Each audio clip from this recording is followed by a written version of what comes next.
बिस्मिल्लाहिर्रहमानिर्रहीम जी। मैं मलिक रियाज एडवोकेट जी, मैं मुसर्रत जमशेद चीमा साहबा का लॉयर हूँ। तो लास्ट टाइम मेरी दो मुलाकातें हो चुकी हैं चीमा साहिबा से जी।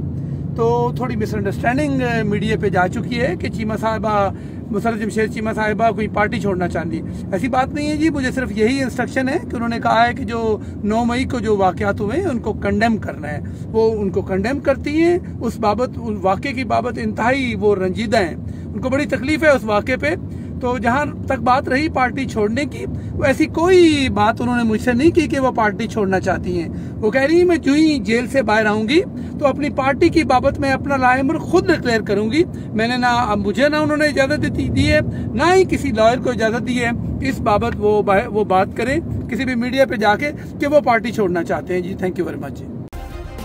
सब्सक्राइब करें और बेल दबाएं ताकि कोई खबर रह न जाए।